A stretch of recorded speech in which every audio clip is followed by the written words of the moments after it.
ये है मिस्र में मौजूद the great pyramid of Giza, जो दुनिया के सामने आया था आज से 4500 साल पहले। जब स्टार्टिंग में इन पिरामिड्स को बनाया गया तो ये ऐसे दिखते थे और वाइटिंग की वजह थी इस पर रखे हुए लाइमस्टोन। कुछ हिस्टोरियंस का मानना है कि इन पिरामिड्स पर एक मेटेलिक प्लेट भी थी, लेकिन आज के दिन ये पिरामिड्स कुछ ऐसे दिखते हैं। एक ऐसा स्ट्रक्चर जो इतने सालों पहले बनाया गया लेकिन आज भी वो वैसे के वैसे खड़ा है, इसीलिए इसका शुमार 7 वंडर्स ऑफ द वर्ल्ड में किया जाता है। इन 4500 सालों में इस जगह पर कई वॉर लड़ी गई, सुनामी आई, बड़े बड़े टॉर्नेडोज ने अटैक किया, लेकिन ये आज भी अपनी जगह पर खड़ा हुआ है। इंटरेस्टिंगली 1889 तक एफिल टावर पेरिस में जब तक नहीं बनाया गया था, तब तक the great pyramid of Giza इंसानों की तरफ से बनाया गया सबसे बड़ा और लंबा स्ट्रक्चर माना जाता था। यही वजह है कि इन पिरामिड्स के रिलेटेड आपने कई थ्योरी सुनी होंगी जो कि अक्सर गलत साबित हुई। एक बड़ी पॉपुलर थ्योरी है कि ये पिरामिड एक पावर प्लांट था जिससे बिजली जनरेट हो सकती थी। निकोला टेस्ला जैसे लेजेंडरी थिंकर का भी यही मानना था कि ये जो पिरामिड्स हैं ये सिर्फ किसी राजा का मकबरा नहीं,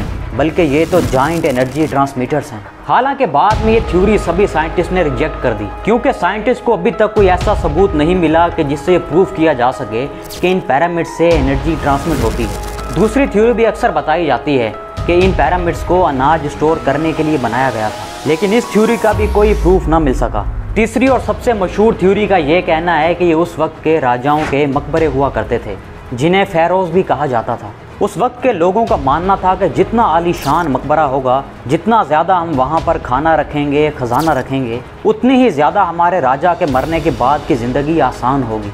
मगर इन पिरामिड्स को लेकर फैसिनेशंस इतनी ज़्यादा थी कि इन्वेंटर्स के माइंड में ये था और उन्हें ये लगा कि ये सिर्फ मकबरे नहीं हो सकते, डेफिनेटली ये किसी और पर्पज़ के लिए भी बनाए गए होंगे। ये सारी बातें तो एक तरफ, लेकिन यहाँ जो सबसे बड़ा सवाल पैदा होता है कि आखिर इन इतने बड़े बड़े पिरामिड्स को बनाया कैसे गया। उस दौर के लोगों ने कैसे इजिप्ट में 137 मीटर ऊंचा स्ट्रक्चर खड़ा कर दिया, जिसे इतने बड़े बड़े पत्थरों से बनाया गया है कि एक पत्थर का वजन 2.5 टन से लेकर 80 टन तक है। अभी रिसेंटली एक न्यूज़ सामने आती है कि साइंटिस्ट ने इजिप्ट के पिरामिड की मिस्ट्री को अब सॉल्व कर लिया है। यहाँ मैं एक बात ऐड करता चलूँ कि पिरामिड्स के रिलेटेड इतनी ज़्यादा मिस्ट्रीज़ हैं कि ये सारी की सारी मिस्ट्री सॉल्व नहीं हुई, बल्कि इनमें से एक सॉल्व हुई है।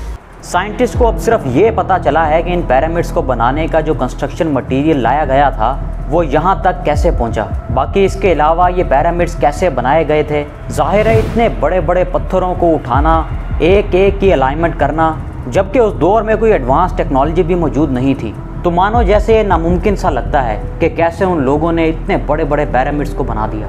एक थ्योरी के मुताबिक एक स्लोप बनाया गया था इन पिरामिड्स पर पत्थर रखने के लिए। वहीं कुछ का कहना है कि काउंटर वेट सिस्टम का इस्तेमाल किया गया था। इसके अलावा इन पिरामिड्स के नीचे बहुत सारी खाली चैम्बर्स क्यों हैं, सेम इसी तरह कि आखिर इतने बड़े बड़े पत्थरों को इस जगह पर कैसे लाया गया होगा, जबकि उस ज़माने में व्हील भी इन्वेंट नहीं हुआ था। तो कैसे इन पत्थरों को इस जगह पर लाया गया, यही मिस्ट्री अब सॉल्व हुई है।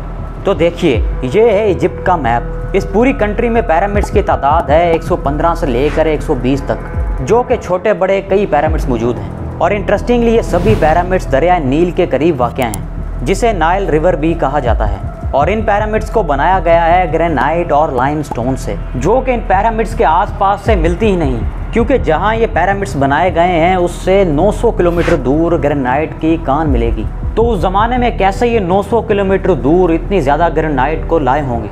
कई बार हिस्टोरियंस ने ये सोल्यूशन दिया कि ये जो नाइल रिवर है ये कनेक्ट करती है असवान और गीज़ा को। गीज़ा ये वही एरिया है दोस्तों जहाँ सबसे बड़े पिरामिड्स मौजूद हैं, और असवान ये वो एरिया है जहाँ पर ग्रेनाइट के बहुत सारे डिपॉजिट्स मौजूद हैं। और इन दोनों लोकेशन को कनेक्ट करता है नाइल रिवर, जिसे आज भी दुनिया की सबसे बड़ी रिवर माना जाता है। अब यहाँ साइंटिस्ट को ये प्रॉब्लम आ रही थी कि नाइल रिवर राइट साइड को बहती है। कहीं से भी ये समझ नहीं आ रहा था कि असवान से बहुत सारे ग्रेनाइट निकाल कर कैसे गीज़ा तक लाए गए होंगे।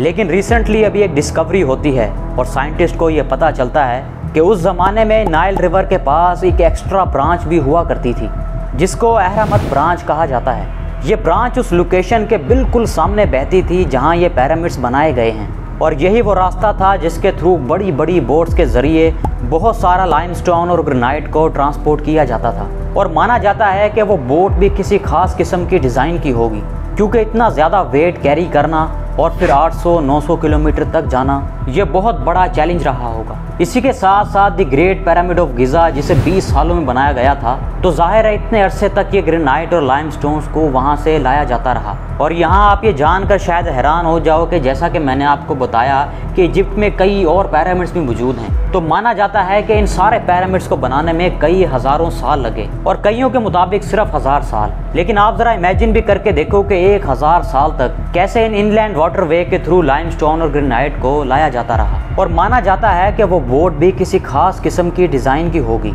जो कि इतना ज़्यादा वेट को कैरी करती थी और 800 से 900 किलोमीटर तक का सफ़र करती थी, वो भी इनलैंड वाटरवे पर। जाहिर है जैसे जैसे फ़ैरोज़ मरा करते थे तो ये पिरामिड्स क्रिएट होते रहे। इंटरेस्टिंगली ये पिरामिड्स आज के दिन हमें सिर्फ इजिप्ट में ही देखने को नहीं मिलते, बल्कि मैक्सिको और सूडान में भी देखे जा सकते हैं। ऑब्वियसली ये सभी ग्रेट पिरामिड ऑफ गिज़ा से साइज़ में बहुत छोटे हैं, लेकिन यहाँ सवाल ये पैदा होता है कि आखिर क्यों पहले के लोग इन पिरामिड्स के स्ट्रक्चर को इतना ज़्यादा फैसिनेट किया करते थे। क्योंकि एक थ्योरी की अगर माने तो हमें यह पता है कि इजिप्ट में जो पिरामिड्स हैं वो तो फ़ैरोज़ के लिए बनाए जाते थे, लेकिन बाकी कंट्रीज़ में इनका क्या काम, यह अभी तक सॉल्व नहीं हो पाया।